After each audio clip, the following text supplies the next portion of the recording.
Samantala, tayo rin po ay sabay na sinasamahan ng ating mga kababayan sa iba't ibang lugar dito sa Pilipinas. Diyan po sa Baguio City,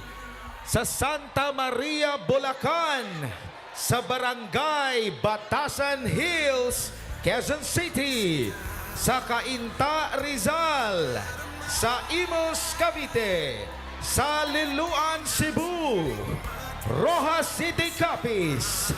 General Santos City, Plaridel, Misamis Occidental, Malaybalay, Bukidnon, San Francisco, Agusan del Sur, Ilang, Davao City, Talomo, Davao City, Matanao, Davao del Sur, at Nabunturan, Davao de Oro, at marami pang mga lugar sabay-sabay nakikiisa sa ating ngayong araw na ito.